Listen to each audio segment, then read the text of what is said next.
నక్సల్స్ కూడా biggest enemies roads, ఇవి రెండే, రోడ్స్ ఒకటి, టవర్స్ ఒకటి. మేము అది కడుతూ ఉంటాం, వాళ్ళు అది కూల్ చేస్తూ ఉంటాం. సో అదే చేస్తూ ఉంటాం అనమాట. అవి వచ్చేస్తే డెవలప్మెంట్ ఆటోమేటిక్గా పెరుగుతుంది. కానీ మోస్ట్ ఆఫ్ ద టైమ్స్ ఎవరైతే senior most IPS IAS officers retire అయిన వాళ్ళు, లేదంటే ఆల్రెడీ ఒక 20-30 ఏళ్ళు వర్క్ చేసిన వాళ్ళ దగ్గర వాళ్ళ ఎక్స్పీరియన్సెస్ చాలా ఉంటాయి వాళ్ళకి. సో నేను విన్నది ఏంటి అని అంటే, ఎవరైతే ఒక 10 ఏళ్ల లోపు లేదా 20 ఏళ్ల లోపు జాయిన్ అయిన వాళ్ళు ఉన్నారో, వాళ్ళకి ఎప్పుడైతే సీనియర్ మోస్ట్ ఆఫీసర్స్ అడ్వైస్ కావాలో, వాళ్ళకి ఒక అడ్వైస్ కోసం వాళ్ళని కాంటాక్ట్ చేయడం లాంటిది చేస్తూ ఉంటారు. ఇలాంటి సిచ్యువేషన్లో ఎలా చేస్తే బాగుంటుంది, ఇలా మేము అనుకుంటున్నాం, ఇంతకు మించి బెటర్మెంట్ ఏదైనా మనం చేయొచ్చా అని. సో మీ జర్నీలో, ఈ 5-6 ఇయర్స్ జర్నీలో మీరు ఎప్పుడన్నా అలా చేయగలిగే అవకాశం దొరికిందా మీకు ఎప్పుడన్నా? అంటే సీనియర్స్ని కాంటాక్ట్ చేసి సజెషన్స్ అడిగే అవకాశం. ఆబ్వియస్లీ మా స్కాడర్లో కూడా చాలామంది ఉన్నారు ఛత్తీస్గఢ్లో సీనియర్ ఆఫీసర్స్. మాకు ఏది కావాలన్నా we can call them, we can ask them anything. ఏ టైంలో అయినా కాల్ చేయొచ్చు వాళ్ళకి. వాళ్ళు బ్యూటిఫుల్గా సజెషన్స్ ఇస్తూ ఉంటారు. ఎందుకంటే వాళ్ళకి ఎక్స్పీరియన్స్ మ్యాటర్స్ కదా ఇక్కడ. ఆబ్వియస్లీ వాళ్ళంత ఎక్స్పీరియన్స్ ఉంటారు. మేము చూసినాయని వాళ్ళు ఆల్రెడీ చూసేసి ఉంటారు. ఈ సిచ్యువేషన్లో నెక్స్ట్ ఏం జరగబోతుందో కూడా they will predict. Exactly. So they can judge it better. అదనమాట. సో నాకు కూడా మా ఇమీడియట్ ఐజీ ఉంటారు, మా ఏడీజీ ఉంటారు. మాకు ఆల్రెడీ అక్కడ పనిచేసిన చాలామంది ఉంటారు. సో ప్రస్తుతానికి అక్కడ మీరు గుర్తించిన పాయింట్స్ అంటే సమస్యలు అంటే ఏం చెప్తారు సార్ రైట్ నా? ఇప్పుడు మీరున్న అంటే అదే అండి, డిస్టిక్కి మారుతూ ఉంటాయి. ముందున్న డిస్టిక్లో అయితే చాలా బేసిక్ ఫెసిలిటీస్ చాలా ఏవి ఉండేది కాదు. వాళ్ళు చాలా వాటిలో బ్యాక్వర్డ్ ఉండేవారు. హెల్త్లో అవ్వచ్చు, ఎడ్యుకేషన్ అవ్వచ్చు, ఇవన్నీ. అండ్ వాటిని అడ్రస్ చేయడానికి మేము ట్రై చేసాం. గవర్నమెంట్ కూడా మంచి మంచి స్కీమ్స్తో ట్రై చేస్తుంది. మా కాంట్రిబ్యూషన్ ఏదో మేము ఇచ్చాం. అండ్ ఈ డిస్టిక్లో ఏంటంటే ఇది కొంచెం డెవలప్డ్. ఇప్పుడు నేనున్న డిస్టిక్లో ఇక్కడ అమ్మాయిల పరిస్థితి ఏంటి సార్? అమ్మాయిల హెల్త్, శానిటైజేషన్ కానీ, ఎడ్యుకేషన్ కానీ, గవర్నమెంట్ స్కూల్స్ ఉన్నాయి అసలు అక్కడ? Government schools are there but teachers quality is bad. అదొకటి ప్రాబ్లం అక్కడ. ఎందుకంటే వాళ్ళు స్కూల్ ఎంత బ్యూటిఫుల్గా కట్టినా కానీ టీచర్ క్వాలిటీ బ్యాడ్ ఉన్నప్పుడు ఆబ్వియస్లీ అవుట్పుట్ అనేది సరిగా రాకపోవచ్చు. సో అదనమాట. టీచర్స్ కూడా అంత ఎడ్యుకేట్ అయ్యి ఉండరు కాబట్టి వాళ్ళు పిల్లలకు కూడా అంత ఎడ్యుకేట్ చేయడానికి వాళ్ళకి వీలవ్వదు. అదొకటి. అండ్ ఫస్ట్ టీచర్ క్వాలిటీ అనేది పెంచాలి. అది నేను అబ్జర్వ్ చేసిన థింగ్. ఇంకోటి ఏంటంటే అక్కడ మీరు అమ్మాయిల గురించి మాడితే సెక్స్ రేషియో అనేది చాలా బాగుంటుంది అక్కడ. ఇక్కడతో కంపేర్ చేస్తే అక్కడే బాగుంటుంది. ఓకే. అమ్మాయిలు ఎక్కువ ఉంటారు అబ్బాయిల కంటే. ట్రైబల్స్లో కూడా అమ్మాయిలకి చాలా రెస్పెక్ట్ ఇస్తారు ట్రైబల్ సొసైటీలో. అండ్ అమ్మాయిలకి పర్సే అంత పెద్ద ప్రాబ్లమాటిక్ ఏరియా అయితే అది కాదు. అమ్మాయిల సేఫ్టీ అయితే ఉంటుంది.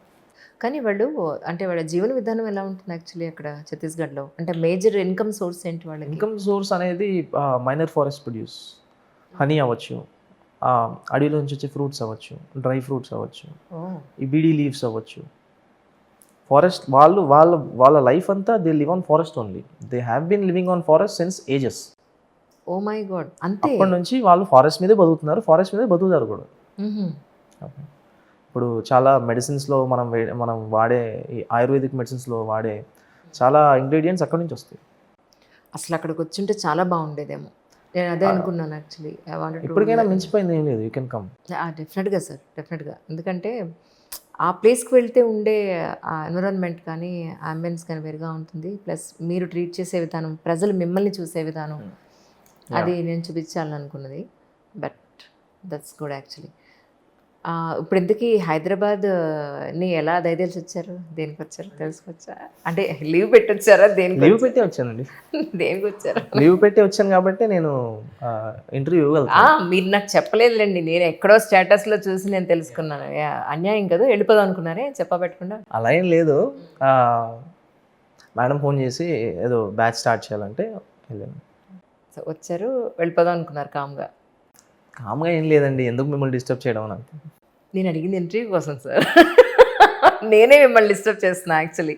జనాలు మళ్ళీ ఒక్కసారి మిమ్మల్ని, మీ గురించి మళ్ళీ ఒక్కసారి చూపిద్దామని చెప్పని. I would always love to inspire people.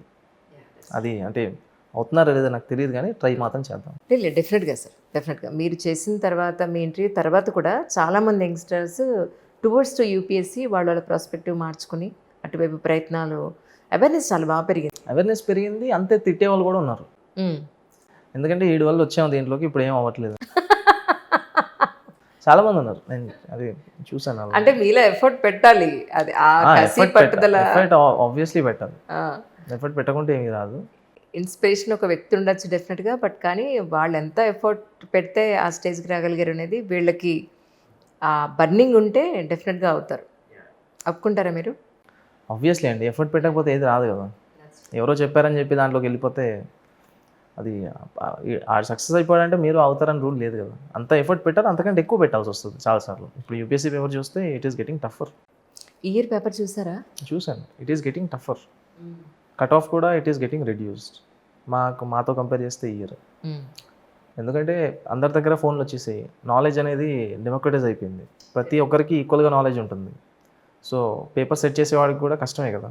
Easy questions ఇచ్చేస్తే అందరూ ఆన్సర్ చేస్తారు. అందుకే he's making it tough day by day. So ఆ లెవెల్లో మీ ప్రిపరేషన్ కూడా obviously it has to be there. True. ఇప్పటికి కూడా నేను ఆస్పిరెంట్స్తో ఇంటరాక్ట్ అవుతూనే ఉంటాను కొంతమందితోటి. It's been 5 years, but still నేను చాలా మర్చిపోయినప్పటికి కూడా ఇప్పటికి కూడా చాలామంది అడిగినప్పుడు అట్లీస్ట్ ఐఎమ్ హెల్పింగ్ దెమ్. ప్రస్తుతానికి అంటే ఎన్ని రోజులు లీవ్లో వచ్చారు ఇక్కడికి? ఎన్ని రోజులు ఉంటున్నారు? వెళ్ళిపోతాను మ్యామ్, మళ్ళీ రేపు వెళ్ళను. సో మీకేమన్నా ఎమర్జెన్సీ సిచ్యువేషన్స్ ఉన్నాయా? మీకు కంటిన్యూస్ కాల్ వస్తుంటే అక్కడ ఏమన్నా మళ్ళీ అటాక్స్ లాంటివి ఏమైనా జరిగిందని డౌట్ వచ్చింది? అటాక్స్ ఏమీ లేదు, వేరు కేసెస్ ఉంటాయి కదా, మర్డర్లు ఉంటాయి, రేపులు ఉంటాయి, ఏవో ఉంటాయి, అవుతూనే ఉంటాయి రోజు. కరెక్ట్. అది మరి ఏ సెక్షన్లు పెట్టాలి, ఎప్పుడు అరెస్ట్ చేయాలి, ఏంటి అన్నీ అడిగి చేస్తారు కదా మన వాళ్ళు కింద. డిఎస్పీలు అవ్వచ్చు, సిఐలు అవ్వచ్చు, ఎస్ఐలు అవ్వచ్చు. అడగకుండా అయితే ఏవి చేయొద్దనే చెప్పాను. ఎందుకంటే ఏమైనా ప్రాబ్లం వస్తే మిమ్మల్ని కాపాడడానికి ఎవరు ఉండరు, మళ్ళీ నేనే చేయాలి, అది నా మీదే వస్తుంది ఆబ్వియస్లీ. సో ఎవ్రీడే రిపోర్టింగ్ అనేది ప్రాపర్గా తీసుకోవాలి.